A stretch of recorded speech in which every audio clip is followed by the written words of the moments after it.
Indiana Basketball Weekly on the Grueling Truth Sports Network. As always, the Grueling Truth is powered by Betting.net. Betting.net is your best bet for finding the online casino or sports book that's right for you. Head on over and check out Betting.net. I am your co-host for the Indiana Basketball Weekly show, Mike Goodpaster. Right now, I'd like to welcome in my co-host, 1981 national champion, a member of the Indiana Basketball Hall of Fame. Help me welcome to the show, as always, Steve Risley. How you doing, Steve? Hey, doing great. What a great way out here in LA. Woke up at 9 o'clock in the morning. Well, actually, I woke up at about 5:30. Watched the last F1 race of the year, which was a very controversial finish for the World Championship. And then at 9 o'clock, got an IU game coming on, and then at 10 o'clock, since my beloved Colts weren't playing this week, I watched Red Zone all day. All So right.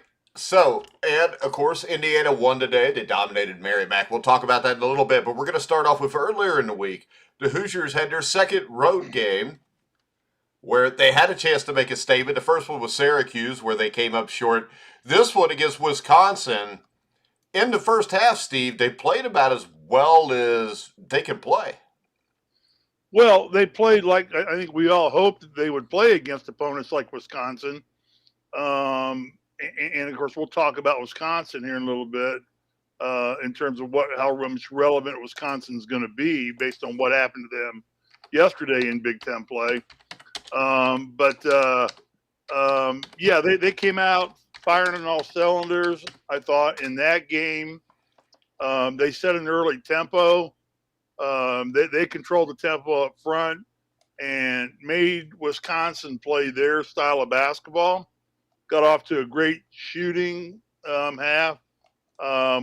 Along the way, we were starting to see glimpses of players. I don't want to say getting selfish a little bit, but just starting to feel that if they're playing this well, maybe Trace Jackson Davis isn't that necessarily one dimensional in terms of their offensive output needs to be. And it started to erode a little bit in the first half, although because they were playing so well, we didn't notice it as much. Went downhill a little bit, and his shot availability was starting to diminish, and it went into a brutal second half. And so the first half looked, as you said, what we'd all would hope Indiana would look like. Yeah, what we don't want to see is Xavier Johnson's stat line, which the stat line looks all right 10.7 rebounds and 7 assists, but most all of that came in the first half. His decision making and ability to find the basket all changed in the second half, though. He shot only 1 of 10 from the field in the final 20 minutes. My question is this: how can a guy that is shooting 1 of 10 be allowed to shoot 1 of 10? Don't at some point you tell him to quit shooting? Or maybe Well, pull him out of the game? yeah, and again, I'm not going to take a sample size of one game in what's now a 10 game season so far and say that we have catastrophe on our hands here and that Mike's not capable of coaching this basketball team. But I definitely think there was a little bit of a oversight on the coach's part to not look at this and go, he's not doing what his God has brought us here. And I think in that same frame, um, Trace Jackson Davis only took 4 shots in the second half. Correct me if I'm not mistaken, but I think he only got off 4 shots in the second half. And you can't have your leading scorer, All American candidate, potential player of the year only taking 4 shots. Well, how about this? Um, Trace Jackson Davis and Race Thompson combined only got 10 shots in the entire second half. yeah, and that's ridiculous. And if you compare that to what those two did today, with Trace Jackson Davis, I think dumping in 30 points or no, Race Thompson putting in 30 points, I believe, if I'm not mistaken, and Trace Jackson Davis following up with 16 more and 9 boards. You can see how relevant they are to the offensive flow. So I'm going to just say, and again, this is not a sample size. There is no p-value on this, and I'm sure Mike corrected whatever faux pas that might have been made. And really, I put that on the assistants more than the coach because generally in a game situation, the head coach is trying to coach the game. And the assistant coaches, as you well know, as a head coach and as an assistant, I'm sure at some point in your life, as an assistant, you have different responsibilities than a head coach. One of the responsibilities is to see what each player is contributing to any point in time in the game. And the prudent thing to do from you and I, who, when we put our glasses on, as I do occasionally now from time to time, our hindsight's always 20/20.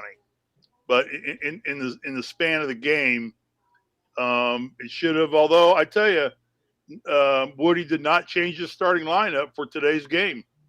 He went back for the 10th game in a row with his exact same starting lineup. And so he must have felt he had corrected any issues he needed to correct in practice and in discussion and in films with the players. Well, my issue is this. To me, it looks like the same old to me. They started to slip down the stretch, and the instinct here wasn't to feed the post and your best players. And after the game, Woodson said that's got to change. But this should be something that's unquestioned. I mean, you're running plays in a set. You have to get the ball into your best player's hands. And the other thing that looked like the same old to me is they missed 6 free throws in the final 10 minutes of the game, one of them on the front end of a one-on-one. They lost the game by 5 points. I mean, to me, this is a game you lose that is unacceptable. Yeah. And when you bring up the assistant coaches, he hired the assistant coaches. So if I'm the head coach and an assistant coach screws this up, Steve, this stuff still falls on me if I'm the head coach. And you have to realize, Mike, neither you nor I were at practice this week and know what kind of discussions were held in the coach's locker room with what his expectations I don't care are. because what is it? The cows are already out of the barn. I mean, it doesn't matter what he does; they've lost the game. And right. I mean, it gets old. And I'll tell you, the thing that bothers me is, I saw a meme or something on Twitter today where a Purdue fan got on there because I guess IU fans were giving them crap because they lost to Rutgers. And the post on there was, the next time an Indiana Hoosier fan asks you how many times you've won a national championship, show them this picture. And it's got all the Indiana banners, but it says like Miss Tournament 2017, Miss Tournament 18, Miss Tournament 19, No Tournament 20, Miss Tournament in 21. This is getting old. And I'm sorry, I love Mike Woodson when he played, but this team shouldn't have lost a game so far. And I mean, a lot of that's just because they haven't played anybody. Wisconsin's nowhere near one of the 2 or 3 best teams in the Big Ten. They're probably middle of the pack. You've got to win games like that. I'm not going to be nearly as harsh on this edition of Indiana basketball this early in the season as you're being with this being. I'm not being harsh. I'm just telling you what it is. Make the damn free throws. You're still calling it the same. He's not a first-time coach, Steve. He's a first-time college coach, which you and I both know. You coaching in the pros and you coaching in high school is 2 completely different cats. Well, he's coaching in college, Steve. It just looks like a high school team right now. Pardon? I said he's coaching in college, not high school. And I'm talking about you. When you're also right now head coach of a high school football team versus and I've been the head coach of a professional team also. Yeah, and I will. I think that you're making a little bit of a mountain out of a molehill out of this. I think the first time mistakes happen, they're teaching and learning opportunities. But the death remedy and insanity is doing the same thing over and over again, expecting different results. I did not coin that phrase, but I would not go on a limb so far at this point to say that all hell's breaking back into the same old. I didn't say that. I'm just toilet saying bowl that Indiana's been in for the last 10 years. I'm saying it looks the same right now. As far as Purdue people are concerned, screw you. Where are your national championship banners? You have one hanging for Chick Hoops. Okay, congratulations. All right, that's great. Well, my other problem is this: they've played 2 legitimate teams in Syracuse and Wisconsin. Today they played Merrimack. It is the same thing we went back to before. I don't know how you can get a team ready for the Big Ten when you play Syracuse away and your next toughest opponent is Marshall. Well, there are a lot of teams that have played Merrimack. I mean, Gonzaga played Merrimack and didn't beat them. Look at the rest of Gonzaga's schedule, though, Steve. You're allowed to play Merrimack if you're playing 5 teams ranked. I'm aware of that. I'm fully aware of that. But, Mike had very little of any control over the schedule this year, did not set that schedule. That is not true. It was not. The schedule was not set until the middle of October. That schedule was set. It was not, Steve. There's no college basketball team that has the next year's schedule set. Everybody puts their schedule out in the middle of October. That's when they scheduled Merrimack. And I'm sorry, but when you look at Gonzaga's schedule, You know that they scheduled Merrimack in October? yeah, I do. You do know that. I'll give you that. Yeah, you show me where it says they didn't. I just know that I remember them saying the schedule would be out in October. It wasn't finalized yet. I go by that because of this. I also cover Xavier, and I know that the majority of Xavier's non-conference schedule is scheduled between June or July and the start of October. I mean, they're a Big East team, and Gonzaga, you talked about it. Yeah, they played Central Michigan. They played Alcorn State. They played Bellarmine. But then they played UCLA. They played Duke. They played Tarleton State. And then they played Alabama. And then they played Merrimack. Let's see what Indiana does next year with who they play in preseason basketball. I guarantee you it'll be a lot more challenging of a schedule than was produced this year. Well, we had this conversation last week on the show. I do see the faux pas in playing so many games at home. But by the way the selection committee operates right now, wins do count. The amount of wins you really have to be in the 18 to 20 plus win column to really get some serious consideration, unless you are a tournament champion, a league tournament champion, then you get the automatic bid. Other than that, these wins mount up and they go on your resume, much as they do in the NCAA football standard. But I'm not condoning it. I too, like I said, we had this discussion last week about the schedule. I don't think that not only are we working on our schedule, so is every other college in the world, and every other college may turn around and say, I've got enough of the UCLA's, the other good programs on my schedule right now. I really don't want to add an Indiana to my schedule right now. I want more Marymount's and, Robert Morris's or Bellarmine's or schools like that. I think it's just it's a whole conglomeration of everybody. Just like I'm pretty confident when I say that we did not want to play Kentucky. Kentucky didn't want to play us because Kentucky saw us as a walkover opponent for that period of time that the Purdue people are talking about.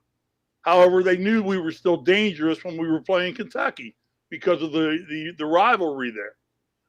And they still didn't want to deal with, and they still don't want to deal with.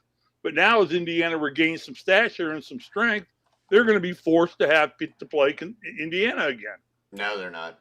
Yeah, well, they're on the schedule for next year, I believe, aren't they? Is that a contract?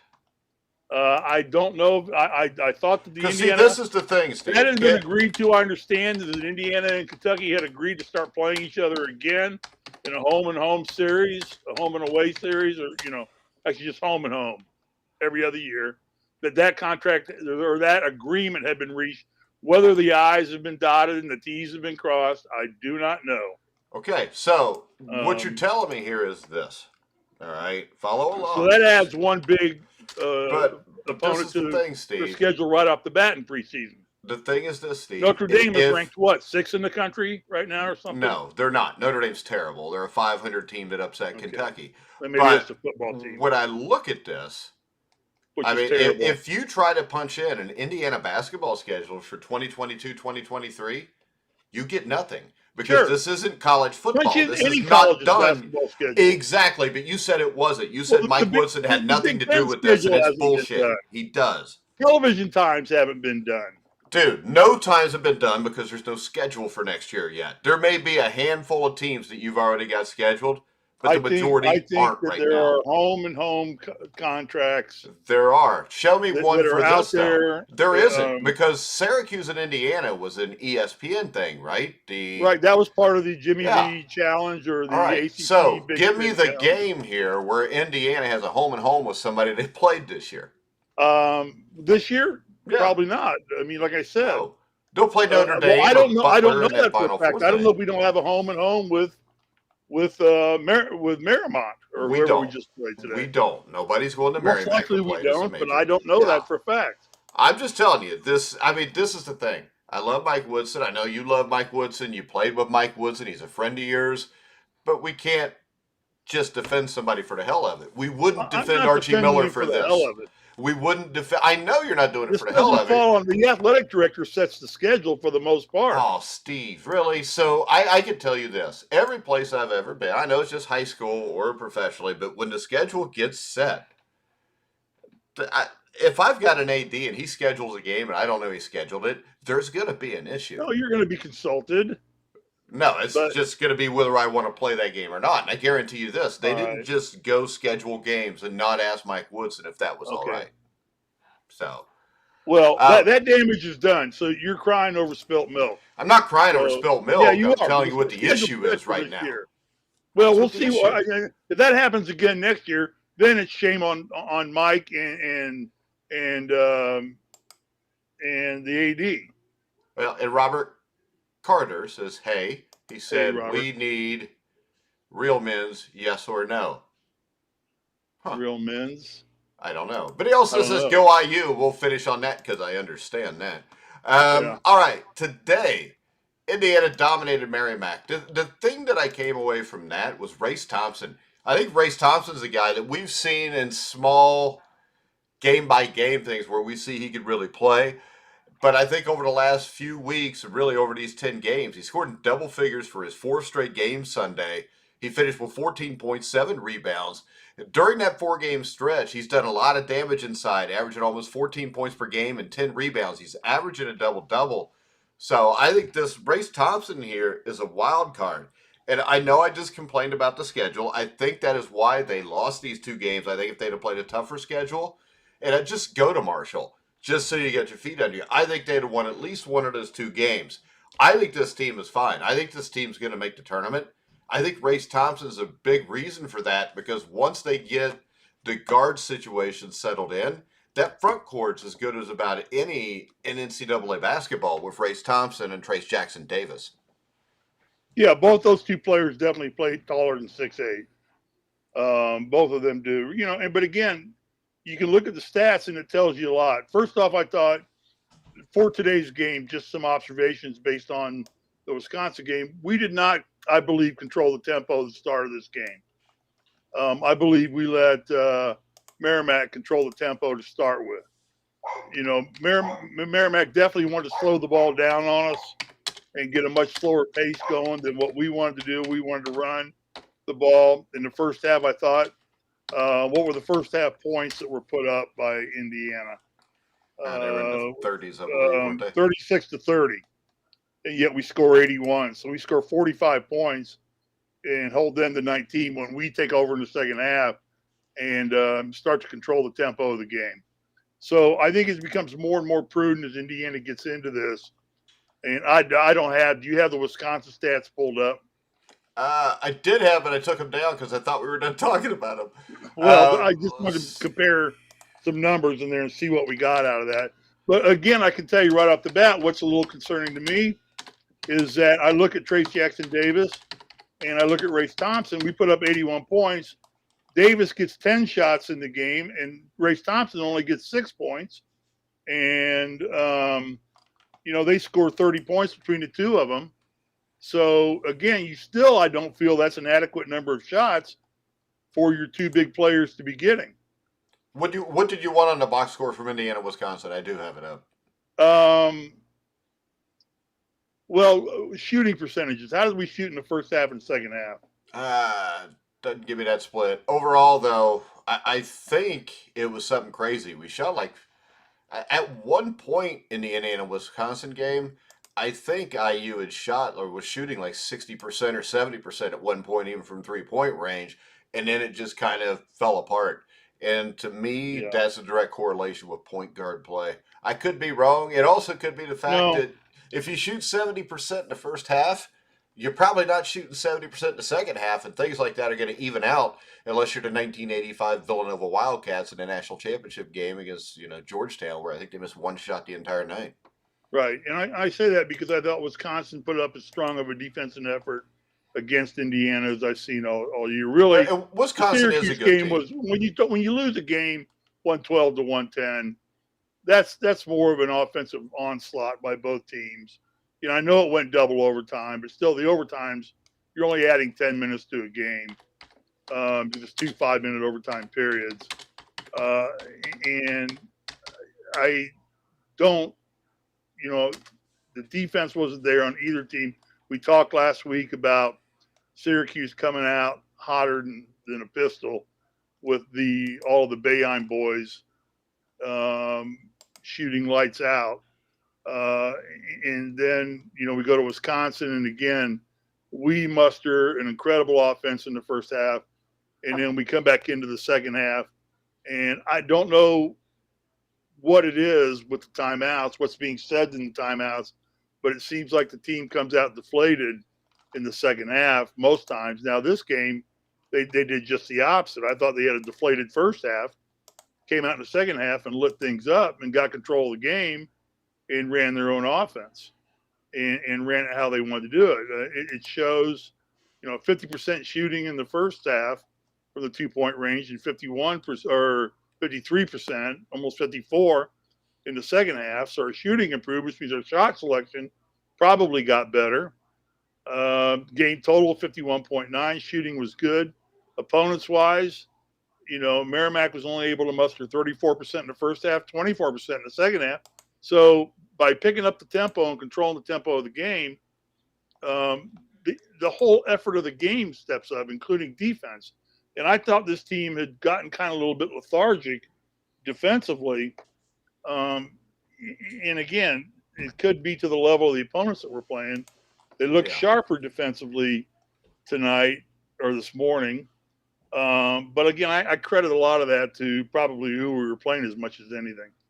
Yeah, and next up, Indiana gets a little bit more of a challenge to Merrimack. They get Notre Dame. Notre Dame is a team that this year so far, they haven't been great, but they did upset Kentucky yesterday. And anytime somebody beats Kentucky, I become a fan of them. And a lot of that yesterday was Trey Wertz, who came off the bench, scored 12 points. Blake Wesley, 14 points. Dane Goodwin, 14 points. This is another team that runs with 3 guards. This is a team Indiana should handle, I think, Steve. And this is a big game. They need to get this one. And I think they need to play well for it to really mean something. I mean, you're getting ready to head into the meat of the schedule. And Notre Dame has played a tough schedule so far. So, they played St. Mary's tough. They lost by 10 at Illinois. They lost by 6 to a good Texas A&M team. Like I said, they lost by 3 to St. Mary's. Their wins have been against CSUN, High Point, Chaminade, and Kentucky. And for Kentucky fans out there, once again, the only wins Notre Dame has this year are against CSUN, High Point, Chaminade, and Kentucky. I just wanted to bring that up again for all of our Kentucky friends that we know are probably watching the Indiana Basketball Weekly show. I live about 5 minutes from CSUN. I applied for an assistant coaching job out there under Reggie Theus. Reggie Theus was a coach? When I moved out here, he was. Hell, they'd be playing like, what was that dude, Westhead, that coached at Loyola Marymount, just first guy that gets it, shoots it? That's how Reggie played. That's pretty much how it was played. Yeah, that's how Reggie always played it. Hey, real quick, I want to bring up we are brought to you by betting.net. They find the best promotions, offers, and bonus codes so you don't have to. Head over to their website now to take advantage of things like free bets and matching deposits. So, Steve, what do you think? Notre Dame, Indiana next Saturday. Well, I think it's good the team gets a week off, although it's finals week. So I'm sure the team will be getting up at 5, 6 in the morning and diving into the books and studying all day long and, fishing all that out with their tutors and everything they need to do and get ready to pass all their first semester exams. And then they do get a week off to physically rest, which I think I've said it more than one time on our shows that this is something I think this team needs is just something more than a 2 or 3 day break. And that I don't discount Notre Dame because I believe is this still part of that Hoosier Crossroads Classic where I don't know. Purdue I think it is. Butler. The thing that impressed me about Notre Dame by watching them was they defended the perimeter really well against Kentucky. Right. Kentucky was 2 for 19 from 3-point range. Notre Dame only missed one free throw in the entire game, and they out rebounded Kentucky 33-28. And this is a Kentucky team where everybody will go to the NBA by the time they're a sophomore. Notre Dame, not so much. So, my takeaway is this: when you look at Notre Dame, they only had 9 turnovers. They take care of the ball. They shoot free throws well. They defend the perimeter.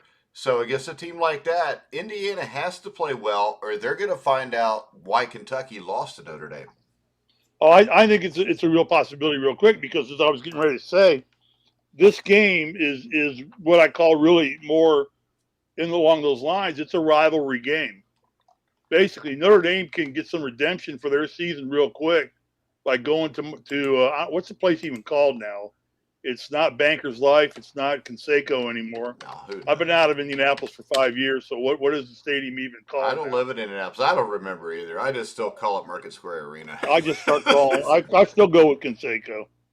So we'll probably get yelled at by them for that too. Or well, then they can pay us to say their name. There go your credentials. I didn't want credentials. But this is a what I call a rivalry game. It's a game that it's on at least a neutral court.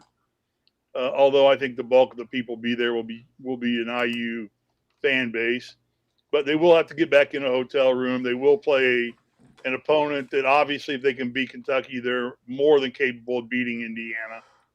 And I think that's another good challenge for Indiana. And then they come back after that and they play UNC Charlotte, I believe.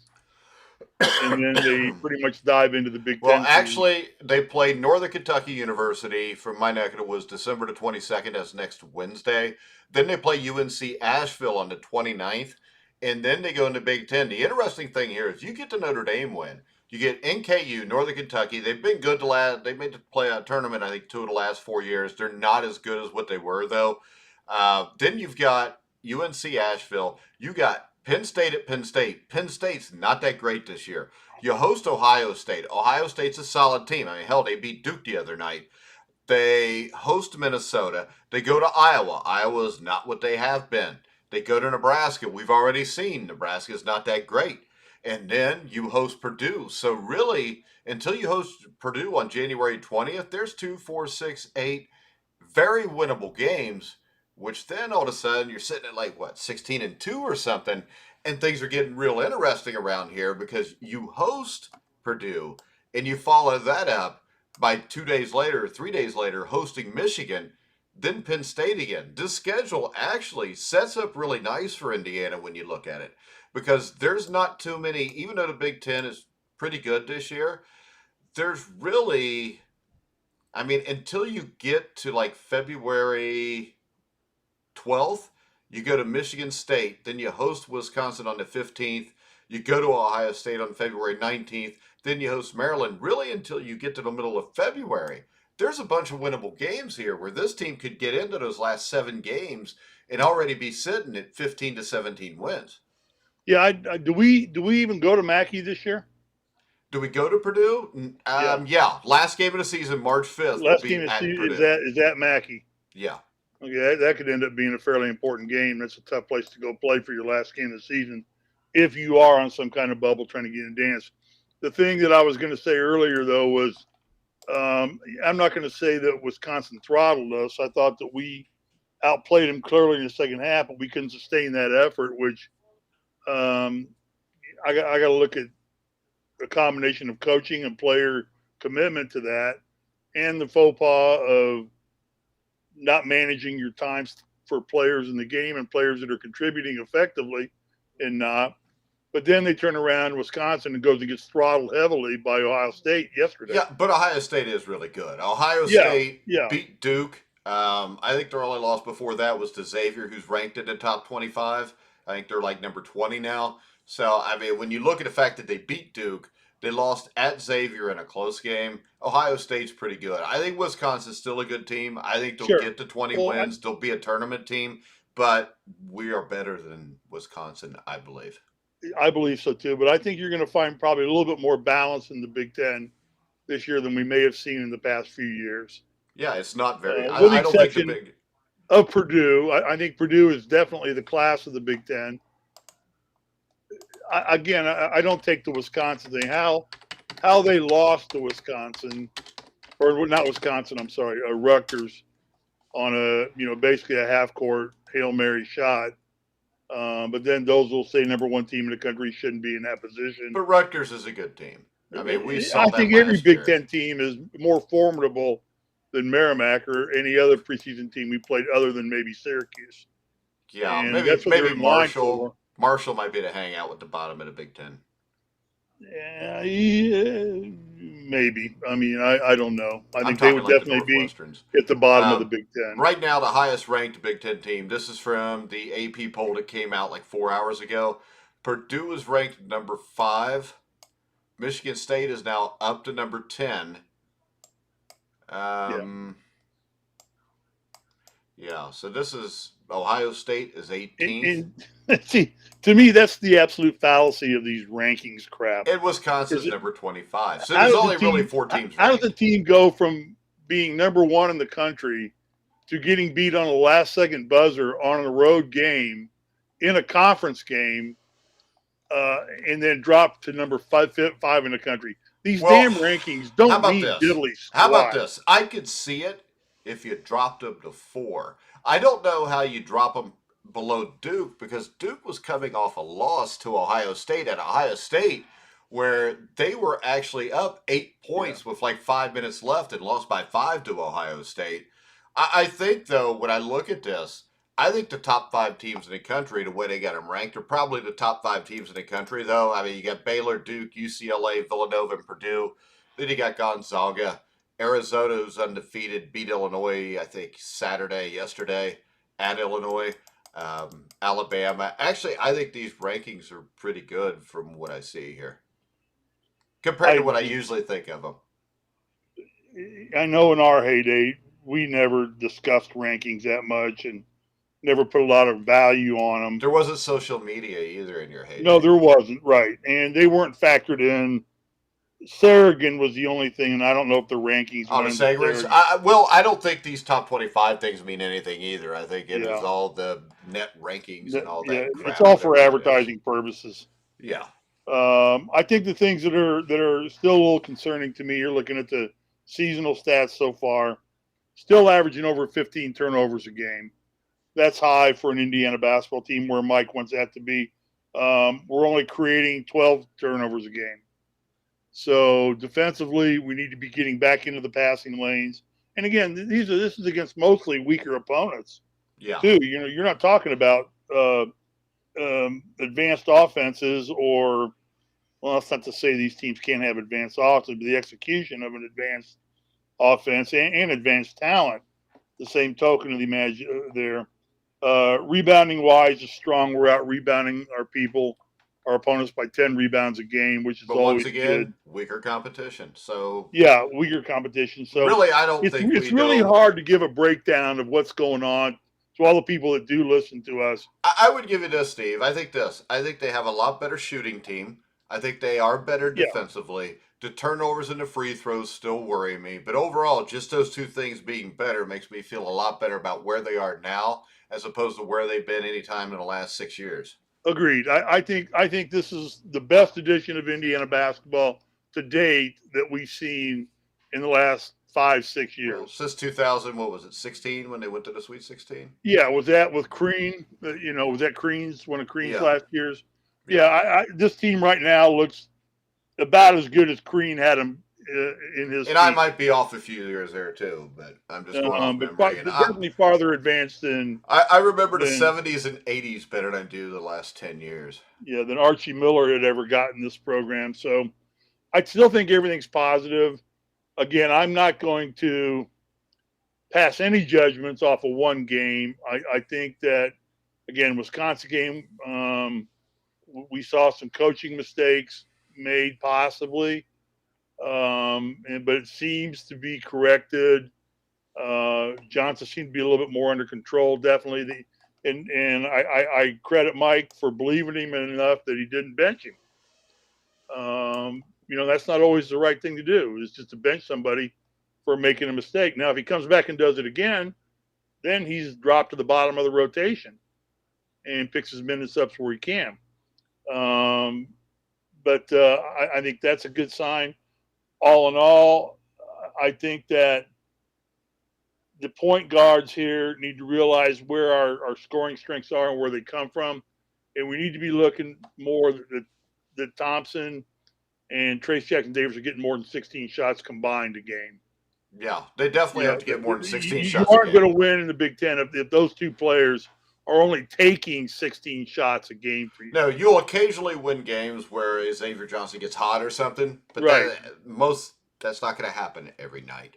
All right, Steve. So I guess we'll come back next Sunday and look back at the Notre Dame game. We'll have just the Notre Dame game to talk about. So we'll get a good sense of really. Again, I consider Notre Dame to be a real challenge for Indiana. Especially after yesterday. Said, they're a very dangerous basketball team. They went, and where was the Notre Dame? It was at Notre Dame. So it was at Notre Dame. So they played up at Assembly Hall up there, or whatever, the Athletic and Convocation Center. Is that what they call it up there? I don't know. Either that or the CarQuest Center now. Hell, who knows? Yeah, they're all named something. Whoever Simon's bought it. Arena. Yeah. Yeah, which is fine. I mean, if it helps pay for renovations and things like that, I have no problem with it. The Staples Center out here is now the Crypto Center. I know. Because our friend Bobby Sheridan texted me that, and I said, to me, Bobby, it's still the Forum. And he said, but Mike, it's been the Staples Center for like 30 years. I said, it's actually not even the Forum, because the Forum is a separate building. I know, but it doesn't matter. Because to me, the Lakers play at the Forum, and the Celtics play at the Boston Garden. So everybody's already calling it the Crypt out here, and the hottest ticket you're going to be able to get next year will be the Lakers or Clippers on Halloween night, because everybody will want to go to the Crypt. Bada bing. All right. Indiana's fine, Mike. I do not think we need to panic. I think they're fine, too. too. Even really change what we're doing right now. I just get bored if I don't bitch. You can ask my wife. All right, right now, head over and see for yourself. Betting.net makes it easy to find all of the legal online casinos or sportsbooks in your state. Mike? What? Wait, do you want to bitch? About what? Well, let's talk about the Bengals today. No, we'll do that on NFL show. I'll take care of that then. Yeah, I don't know. Hell. All right, we're going to wrap it up. Steve, if you want to follow Steve, go to @SRisley34 on Twitter. If you want to follow me, you can go @GrillingTruth. Make sure you go check out the Grilling Truth Facebook page. We do have a free jersey giveaway. You can find that on there. I think they're giving that out tomorrow, so I didn't run the stuff tonight. But we will be back next Sunday night for Indiana Notre Dame to talk about that at 8 o'clock Eastern time. That's so I can watch my Bengals lose in another miserable way at a 4 o'clock game. So make sure you come back then and check us out at 8 o'clock. Indiana Notre Dame recap. We'll preview the upcoming week after that with Northern Kentucky and UNC Asheville. But until then, for Steve Risley, I'm Mike Goodpaster. You've been watching and listening to The Grueling Truth, where the legends